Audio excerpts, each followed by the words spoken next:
Hey everyone, I hope that you all had a great week, and I wanted to give you a quick update on the important legislation that I've been working on this week, including work on our waterways, continuing advocacy to protect life at all stages, and great news that we got from the USDA on research that they were doing on kittens.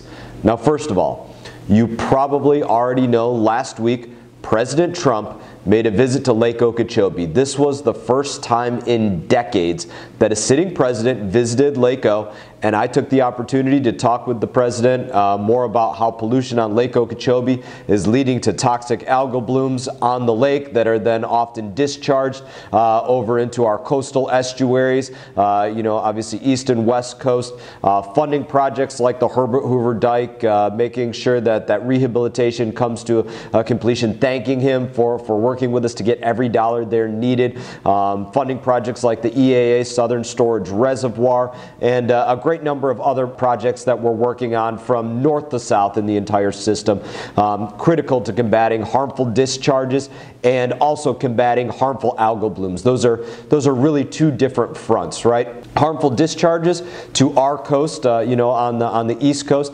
Any of those freshwater discharges that come out of Lake Okeechobee, those are harmful to our coast. We get more than enough fresh water coming off of local basin runoff from the rain, from the canal that was dug by the U.S. Army Corps of Engineers, bringing more freshwater flow, into the St. Lucie. We get more than enough fresh water from that. We don't need the fresh water off of Lake Okeechobee. So that's one, just harmful discharges. And then when that water is laden with harmful algal blooms, then that's an entirely separate problem that we get. So got to speak to the president a great deal about this, and really happy that he took the time to come out and see the issues for himself. It matters. That's why I joined my fellow members of the Florida delegation this week in requesting a full funding for Everglades restoration. We're looking for, at a minimum, $200 million a year for Everglades restoration that has been used by the Army Corps of Engineers to fund projects like the C-44 Reservoir in Martin County, the Kissimmee River restoration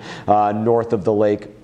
Great number of other projects. Now, I say this proudly. Under Governor DeSantis' leadership, the state of Florida, it is making incredible progress for our environment for the first time in a very long time. Now, the federal government needs to do more to go out there, in my opinion, and support this partnership, this relationship that we have, this commitment for infrastructure projects that are critical to Florida's environment, our backyards, economy, and public health, making sure that we don't have these toxic discharges coming into our area. This is a responsibility of government. This is a public good. So I'll keep fighting to secure the resources that we need to fund these projects, to pass the legislation combating pollution at the source, to make sure that it doesn't come in the waterways to begin with. This is the fight that we're engaged in here in Washington, literally each and every day. I'm on the phone weekly with folks like Drew Bartlett over at the South Florida Water Management District, other board members there,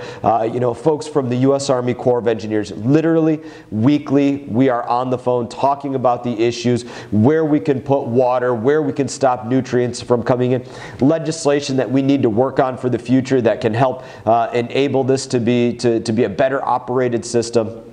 It's what we eat, sleep, and breathe here. So that's a little bit on that. Shifting gears to some not so good news. Actually, this is something that has been not only frustrating, but it's sad beyond belief, and it's disgusting beyond belief. Now, as of this week, House of Representatives Republicans have now asked 27 times for Nancy Pelosi to schedule a vote to save children who are born alive and survive an abortion. These are children that are living, they're breathing, they're born alive. 27 times. House Democrats have blocked the bill from receiving a vote. The bill is called the Born Alive Abortion Survivors Protection Act. It would protect infants born alive during an abortion. This should be the most common sense thing that we ever talk about.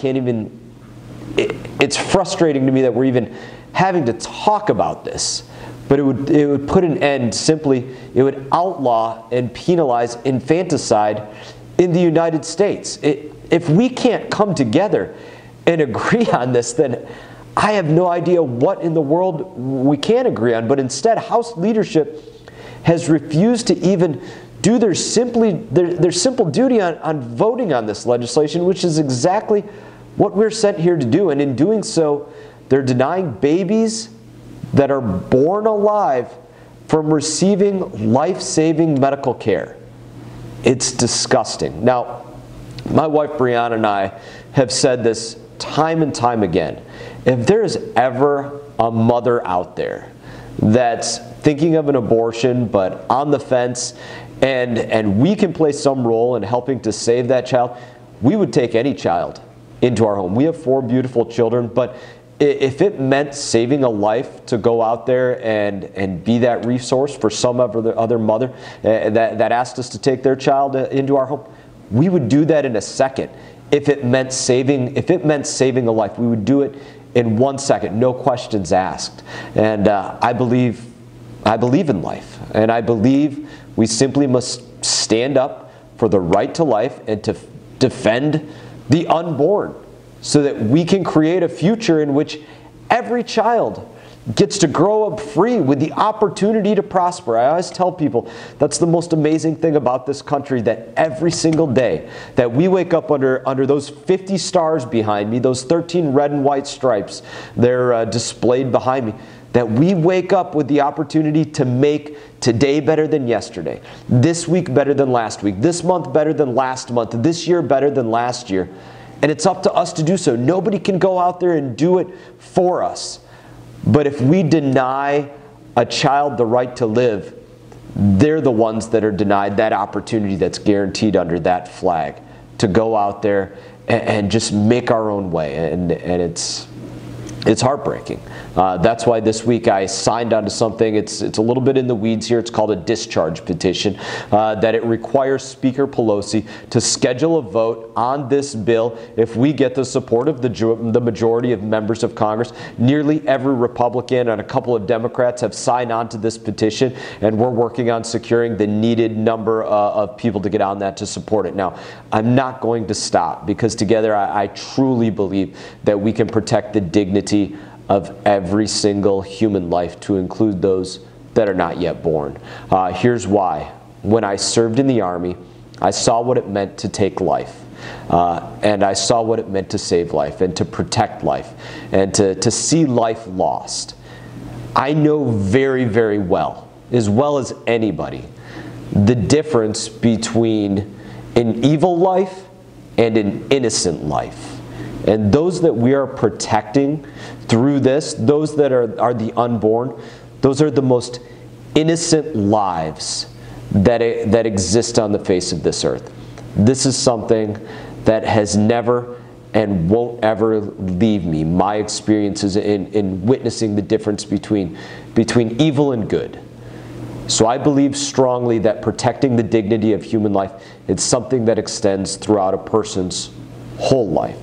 To that end, this week we voted on 2 bills related to something else, but something similar, and it's known as the Violence Against Women's Act.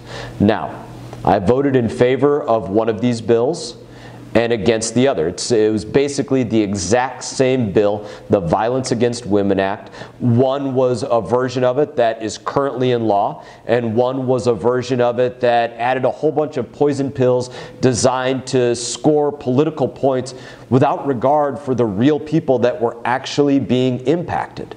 So the bill that I supported, the Violence Against Women Act, was a clean reauthorization of the Violence Against Women Act. It was an extension of what is already in law and continued what was already in law. This is really important legislation. It was originally signed into law back in 1994 to help investigate and prosecute violent crimes like sex trafficking, rape, sexual assault, elder abuse, and a host of other crimes. It's been reauthorized with bipartisan support ever since then, and I'm a huge supporter of this legislation.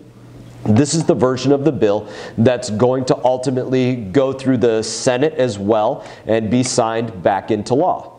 That's why it's been really disappointing now that Nancy Pelosi, again, she's in charge of the House of Representatives, to see what she, what could be something very bipartisan, she's repeatedly used to try to score these political points instead of actually helping people.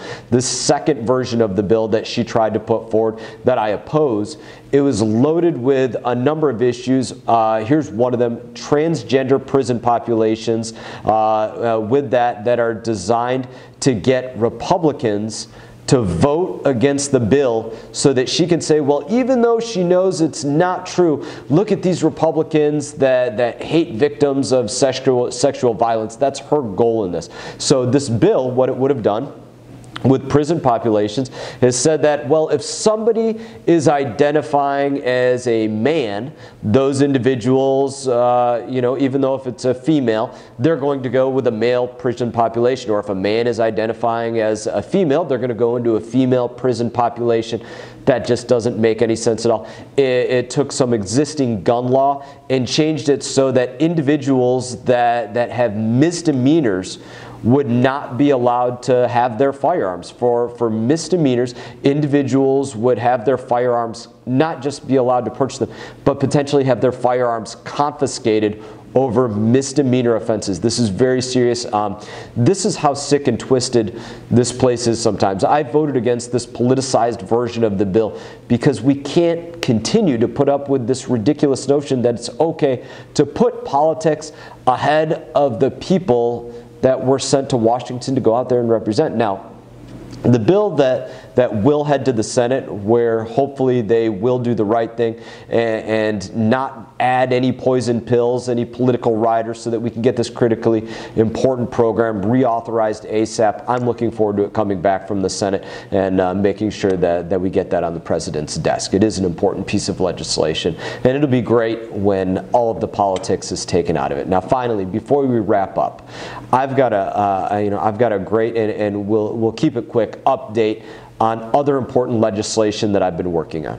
As some of you might remember, I've been leading the charge to end the deadly experiments performed on cats at the U.S. Department of Agriculture. Now, last month I helped introduce the Kitten Act after hearing horrible reports of the federal government breeding hundreds of cats just to intentionally feed them food that's ridden with parasites, raw meat to kill them, even though they might be perfectly healthy animals. Now, this week the USDA announced that the use of cats as part of any research has been discontinued and will not be reinstated. This is a tremendous victory against government animal abuse, against wasteful spending. Under no circumstances should your tax dollars be used to fund these terrible experiments on cats and dogs at government agencies. Now, the remaining kittens at the USDA, they're going to be adopted out to loving homes.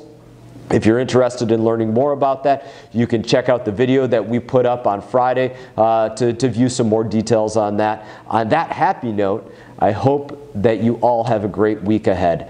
As always, it is an honor. It is an honor to serve you here in Washington, just as it was an honor to serve you on the battlefield. I wish you all the best. I look forward to seeing you around the Little League games and all the other events that we're going to be out at this weekend.